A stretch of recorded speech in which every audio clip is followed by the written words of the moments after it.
ఊహించండి, భారతదేశం కళ, విజయం మరియు సంస్కృతాలు అగ్రస్థాయికి చేరుకున్న ఒక కాలం గురించి. ఆ కాలంలోని మేధావులు సృష్టించిన సిద్ధాంతాలు ప్రపంచం ఇప్పటికీ వాటిపై ఆధారపడుతున్నాయి. గుప్త సామ్రాజ్యంలోనికి స్వాగతం. భారత చరిత్రలో సువర్ణ యుగంగా పేరు పొందిన ఆ వైభవమైన యుగం గురించి ఈ వీడియోలో మనం భారత చరిత్రను శాశ్వతంగా మార్చిన ఆ అద్భుతమైన వంశం ఎలా ఆరంభమైంది, దాని విజయాలు మరియు వారసత్వం గురించి తెలుసుకుందాం.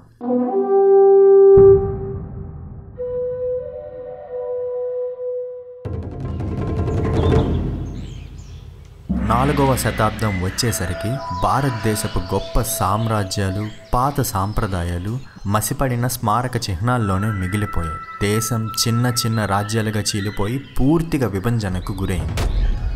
చిన్న పరిమిత ప్రాంతంలో ఉన్న రాజ్యాన్ని చంద్రగుప్తుడనే రాజు పాలనలో విస్తరణ మొదలైంది. అతని రాజ్యం తర్వాత సింహాసనం అతని కుమారుడికి అప్పగించాడు. యుద్ధ గాయాలను గర్వంగా ధరించే మహారాజు సముద్రగుప్తుడు. అతని ఆజ్ఞ మేరకు నిప్పు పొయ్యిలు రాత్రింబళ్ళు మండుతూ ఉన్నాయి. గుర్రాలు మరియు యుద్ధ ఏనుగులను వరుసగా సిద్ధంగా నిలబెట్టారు. కొన్ని కాలాల క్రితం ప్రపంచాన్ని జయించడానికి తూర్పు వైపు అలెగ్జాండర్ తన సైన్యాలతో ముందుకు సాగాడు. కానీ భారతదేశంలో భారీ సైన్యాలను ఎదుర్కొనే భయం అతని అలసిన సైనికులకు వెనక్కి మళ్లించింది. దీని తర్వాత మౌర్య సామ్రాజ్యం ఏర్పడింది. విశాలమైన భూభాగాల్ని జయించి శతాబ్దం పైగా నిలిచిన తర్వాత అది పతనమైంది. ఇప్పుడు దాదాపు 5 శతాబ్దాల తర్వాత ఈ ప్రాంతం ఒక కొత్త శక్తికి వశమవుతుంది. సముద్రగుప్తుడు తన సైన్యాన్ని ఒక దగ్గరగా చేర్చి చుట్టుపక్కల ప్రాంతాలపై దండయాత్ర చేపట్టాడు. శత్రువులను బాణాలతో కూలదీసి కత్తులతో ఛేదించి గంగా నది తీర ప్రాంతాల్లోని 9 మంది రాజులను ఓడించాడు. గుప్త సామ్రాజ్యపు సైన్యం వేగంగా కదిలింది. ఏనుగులు మరియు పాతిత దళం యొక్క సాంప్రదాయ విభాగాలను నిర్మించడం ప్రారంభించారు. వారి అసలు శక్తి బలమైన గుర్రపు దళాలపై ఆధారపడి ఉంది. వాయువ ప్రాంతాల్లోని భీకర సంచారణ గుంపులు భారతదేశానికి గుర్రపు స్వారీ మరియు ధనుస్సు యొక్క ప్రాముఖ్యతను చూపించారు. వాస్తవానికి ఆ సంచారణ సైన్యాలు గ్రీకులు ఆధీనంలో ఉన్న దక్షిణ ఆసియాలోని ప్రాంతాలను క్రమంగా అధిగమించడం ప్రారంభించాయి. అరిస్టాటిల్ అన్నాడు, ప్రపంచం చాలా కాల క్రితమే బుద్ధుని ప్రపంచంలో కలిసిపోయింది. గ్రీక్ మరియు బుద్ధుని సంస్కృతం ఇంకా కొనసాగుతుంది. ఇందులో బ్రాహ్మిన్ లిపిని ఉపయోగించి రోమన్ రాజుల ముఖాలను మరియు బౌద్ధులను హెలెనిస్టిక్ స్టైల్లో చెక్కారు. సముద్రగుప్తుడు కళలను ఎంతగానో ఆదరించినప్పటికీ అతని లక్ష్యం పశ్చిమ దిశలో కాకుండా దక్షిణ దిశలో ఉండేది. వ్యాపార నౌకాశ్రయాలతో నిండిన తూర్పు తీరంపై అతనికి ఎక్కువగా ఆసక్తి ఉండేది. సామ్రాట్ మరియు అతని సైన్యం అడవులను దాటుతూ యుద్ధాలు చేస్తూ ముందుకు వెళ్తున్నారు. గుప్త వంశంతో సహా అనేక మందికి ఈ యాత్ర విష్ణువు అనే హిందూ దేవుడి ఆశీర్వాదంతో జరుగుతుందని, ఇంకా మనకి ఎటువంటి ఆటంకం రాదని ముందుకు సాగారు. గుప్త వంశంతో సహా అక్కడ ప్రజలు విష్ణువు విశ్వాన్ని పాలించే దేవుడిగా భావించేవారు. కానీ దేవాలయాలు, వ్యవసాయ భూములు మరియు ఇల్లులను నష్టపోకుండా అలానే ఉంచాడు. కానీ ఓడిపోయిన ఆ రాజులను తిరిగి వారి సింహాసనాలపై కూర్చొని పెట్టాడు. ఒక్క షరతుతో, వారు గుప్త సామ్రాజ్యానికి పన్ను చెల్లించే రాజులుగా మారాలి అని. సముద్రగుప్తుడు చూపించిన కరుణ, పరిపాలన ఉద్దేశంతో ఉన్న అతనికి అపరాజితుడిగా మంచి పేరు తెచ్చింది. దూర ప్రాంతాల రాజులు అతనికి కానుకలు మరియు తమ కుమార్తెలను వివాహం కోసం పంపించారు. అతను పరిపాలన దక్షిణ తీర ప్రాంతాల నుండి పవిత్రమైన హిమాలయాల వరకు విస్తరించింది.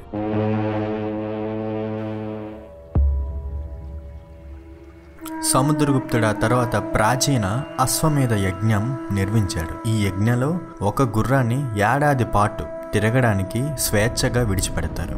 గుర్రం వెంట రాజు సైనికుల బృందం ఉంటుంది. అయితే ఏ రాజైనా ఆ గుర్రాన్ని పట్టుకొని ఆ రాజు అధికారానికి సవాల్ చేయవచ్చు.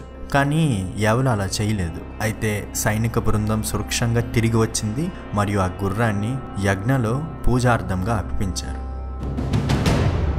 సముద్రగుప్తుడు తను జయించిన భూములపై నిర్వివాది రాజుగా పేరు తెచ్చుకున్నాడు.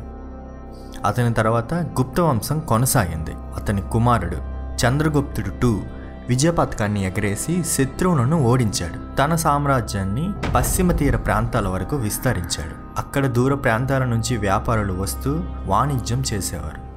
తూర్పు మరియు పశ్చిమ నగరాల మధ్య సంబంధాలు ఎన్నో శతాబ్దాలుగా కొనసాగుతూ వచ్చాయి. శతాబ్దాల క్రితం పాంపే అగ్నిపర్వతం పేలడం వలన ఆ ఊరు నాశనమైంది. తర్వాత ఆ బూడిద కింద ఒక భారతీయ కళాఖండం దొరికింది. అలానే భారతదేశంలో రోమన్ నాణేలు కనిపించడం చాలా సాధారణ విషయంగా మారింది.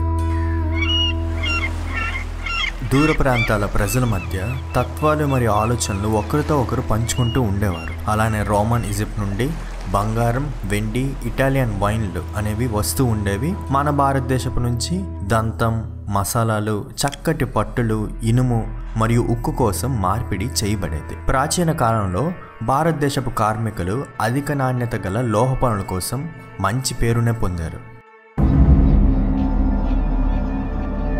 గుప్త సామ్రాజ్య నగరాల్లో పరిశ్రమలు వేగంగా అభివృద్ధి చెందాయి. వ్యాపారులు, కార్మికులు మరియు నేతల గుంపులకు స్థానిక పరిపాలనలో ప్రాధాన్యత ఇవ్వబడింది. ప్రతిష్టాత్మక పూజా గృహాలు ఆకాశానికి ఎగిసి ఉండగా విశ్వవిద్యాలయాలు మరియు విద్యా కేంద్రాలయాల్లో గొప్ప తత్వవేత్తలను వెలుగు చూశారు. ఇక్కడ సున్నాను దశాంశ స్థాన విలువ పెద్దొత్తులో ఉపయోగించడం వలన మరింత క్లిష్టమైన లెక్కలు సాధ్యమయ్యాయి. భారతదేశంలో చక్రాకార గుర్తు ప్రపంచంలోనే మొదటి నిజమైన సున్నాగా ఉపయోగించబడింది. ఇది negative numbers and in advanced mathematics అర్థం చేసుకోవడంలో కీలకంగా మారింది. గుప్త కాలంలోనే సైన్ మరియు కోసైన్ వంటి త్రికోణమితి విధానాలు అభివృద్ధి చెందాయి. గొప్ప ఆర్యభట్టుడు ఆ కాలంలోనే పాయ్ విలువను 4 దశాంశాల వరకు గణించడమే కాకుండా నక్షత్రాలు కదులుతున్నట్లుగా కనిపించడం భూమి తిరుగుతుండడం వలనే అని సరైన అంచనా వేశాడు. ఉదాహరణకు పడవలో వెళ్ళే వ్యక్తికి తీరంలో వస్తువులు వెనక్కి కదులుతున్నట్టుగా కనిపిస్తాయి. అదేవిధంగా భూమిపై ఉన్న వారికి నిలిచిన నక్షత్రాలు పశ్చిమ వైపుగా కదులుతున్నట్టుగా కనిపిస్తాయి. గుప్త సామ్రాజ్యం ప్రజలకు శాంతి మరియు భద్రత కల్పించింది. 5వ శతాబ్దంలోని స్కందగుప్తుడు సంచార గుంపుల దాడిని ఎదుర్కొని వారిని వెనక్కి తరిమి కొట్టాడు. కానీ ఆ శత్రువులు చిన్న సామ్రాజ్య భూభాగాలపై దాడులు చేసి ధైర్యాన్ని మరింత పెంచుకున్నట్లుగా కనిపిస్తుంది. భారత రాజులు జయించిన భూములను బ్రాహ్మణ పండితులకు బహుమతిగా ఇస్తూ ఆ భూములపై గిరిజన నాయకులు వారి స్థానాల నుండి తొలగించేవారు. ఆ కాలంలో హిందూ శాస్త్రాల్లో శతాబ్దాల క్రితమే చెప్పబడిన 4 వర్ణాల సామాజిక వర్గాలు నెమ్మదిగా మార్పును కోల్పోయాయి. వృత్తిపరమైన మరియు వారసత్వ ఆధారిత వాస్తవాలుగా మారాయి. ప్రజలు జీవస్థాయి మెరుగుపడినప్పటికీ తక్కువ వర్గమైన శుద్ర రైతుల స్థితి కొంత మాత్రమే మెరుగుపడింది. కానీ చైనా ప్రయాణికుడు ఫాషియాన్ వర్ణ వ్యవస్థలో చోటు దక్కని వారిని పూర్తిగా పక్కన పెట్టిన ఘోర పరిస్థితులను కూడా గమనించాడు. అశుద్ధులుగా భావించిన వారిని పట్టణాల బయట నివసించాలని నిర్బంధించారు. కానీ యాత్రికుడిగా భారతదేశానికి వచ్చిన ఫాషియాన్ ఎటువంటి వివక్షను ఎదుర్కోలేదు. ఎందుకంటే అతను భారతదేశానికి యాత్రికుడిగా వచ్చాడు కాబట్టి. ఇది బుద్ధుడు శతాబ్దాల క్రితం జీవించిన బోధించిన భూమి. దేశమంతటా స్తూపాలు కనిపించేవి. గృహల్లో భిక్షువులు నివసించే విహారాల నుంచి మంత్రాలు ప్రతిధ్వనిస్తుండేవి. హిందూ మతాన్ని గాఢంగా ఆచరించిన గుప్త సామ్రాజ్య రాజులు జైనిజం మరియు బుద్ధిజం పట్ల సహనంగా ఉండేవారు. అయితే 520వ సంవత్సరంలో ఉత్తర దేశం నుంచి వచ్చిన దాడిదారులు బుద్ధ మతాలను నాశనం చేసి బుద్ధ సన్యాసులను చంపిన క్రూరత్వం గురించి బుద్ధ సన్యాసులు తర్వాత వారి రచనలను వివరించారు. గుర్రపు ధనుర్విద్యలో నిపుణులు అయిన అల్ఖాన్ హన్స్ అనే సంచారణ గుంపు దక్షిణ దిశగా కదిలారు. ఈ గుంపును ఒక క్రూరమైన నాయకుడు నడిపించాడు. అతని పేరు శతాబ్దాల తర్వాత కూడా భయంతో గుర్తించబడింది. ఉత్తర ప్రాంతం నుంచి మరొక భయంకరమైన నాయకుడు వచ్చాడు. అతను సైన్యం దగ్గర పడుతుందని ప్రజలు గమనించగలిగారు. ఎందుకంటే అతను చేరుకోక ముందే గద్దలు, కాకులు మరియు ఇతర పక్షులు చనిపోయిన శవాలని తినడానికి ముందే ఎగురుతూ వచ్చేవి. అతన్ని మహేర్కుల అని పిలిచేవారు. అతని పెద్ద తలపై ఒక ప్రత్యేకమైన మకుటం కిరీటంగా ఉండేది. ఇది హన్ యొక్క పాలకుల సాంప్రదాయాన్ని ప్రతిబింబిస్తుండేది. మహేర్కులుడు ఇప్పుడు హన్స్ తిరిగి దాడి చేయడానికి నాయకత్వం వహించారు. గుప్త సామ్రాజ్యం గత దాడుల వలన బలహీనపడినందున హన్స్ దాడులకు మార్గం సులభమైంది. వారు నగరాన్ని ధ్వంసం చేసి ప్రజలను చంపుతూ వస్తున్నారు. అయితే వారు కేవలం విధ్వంసకులే కాదు, నిజమైన పాలకులుగా గుర్తింపు పొందాలని ప్రయత్నించారు. మహేర్కులుడి చిత్రం ఉన్న నాణేలు పాత గుప్త ప్రాంతాల్లోని జారీ చేయబడింది. మహర్కులుడు విష్ణువుని కాకుండా శివుణ్ణి పూజించే హిందూ భక్తుడిగా మారాడు. హన్స్ అనుకున్నారేమో నాశనమైన గుప్త సామ్రాజ్యంలోనికి వచ్చారు అని. కానీ వాళ్ళు అనుకున్నట్టుగా కాదు. గుప్తులు తమ అనుబంధ రాజులకు చాలా కాల క్రితమే స్వాతంత్రం ఇచ్చినందువలన అవి ఇప్పుడు గుప్త సామ్రాజ్యం అవసరం లేకుండానే స్వయంగా పాలన చేయగలిగారు మరియు స్వయంగా ఎదిగారు.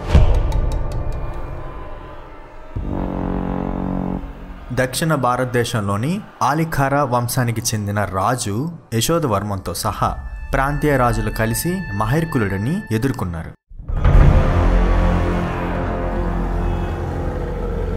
హన్స్ సైన్యం బాణాల వర్షంతో భారతదేశంపై దాడి చేశారు. కానీ భారత సైన్యం యుద్ధ ఏనుగుల గర్జనలతో, కవచాలు మరియు ఆయుధాల శబ్దాలతో ముందుకు దూసుకొని వెళ్లారు. హన్స్ సైన్యం ఒక్కసారిగా చిందరవందరగా పడిపోయింది. గుప్త యోధులు ఒక్కొక్కరిని నరుకుతూ ఏనుగుల కాలు క్రింద తొక్కించి నాశనం చేశారు. ఆ తర్వాత చరిత్రలో ఇలా రాయబడింది: రాజు మహర్కులుడు తన జీవితంలో ఎప్పుడూ ఎవరికి తన తలని వంచలేదు. కానీ యశోధర్మన్ అతని తల క్రిందకి వంచేలా చేశాడు. చెయ్యని వరకు వదలలేదు. హన్స్ని ఓడించి ఉత్తరానికి వెళ్ళగొట్టారు. కానీ ఆ విజయంతో గుప్త సామ్రాజ్యం కాకుండా ఇతర రాజులు అధికారాన్ని చేజెక్కించుకున్నారు. ఇది గుప్త సామ్రాజ్యానికి చివరి దిశగా మారింది. 6వ శతాబ్దం ముగిసే నాటికి గుప్త సామ్రాజ్యం పూర్తిగా నాశనం అయింది. గుప్త సామ్రాజ్యం సైనిక శక్తి కంటే ఆ సామ్రాజ్యంలోని ప్రజల విజయాలు మరియు సంస్కృతం ఎక్కువ కాలం నిలిచాయి. గుప్త కాలంలో గణితం మరియు ఖగోళ శాస్త్రాల్లో చేసిన ప్రగతి తర్వాత ఇస్లామిక్ ప్రపంచానికి చేరింది. ఆ తర్వాత యూరోప్కి వెళ్ళి శాస్త్రీయ ఆవిష్కరణలకు దారితీసింది. భారతదేశంలోని హిందూ, జైన్, బుద్ధ సాంప్రదాయాన్ని ప్రతిబింబించే దేవాలయాలు శిథిలాలుగా చివరగా మిగిలిపోయి ఉన్నాయి. వాటిల్లో కొన్ని శతాబ్దాల పాటు అడవుల్లో దాగిపోయి ఉండిపోయాయి. గుప్తుల సువర్ణ యుగాన్ని ప్రతిబింబించే పవిత్రమైన దేవాలయాలు నిశ్శబ్దంగా ఒంటరిగా నిలిచిపోయాయి.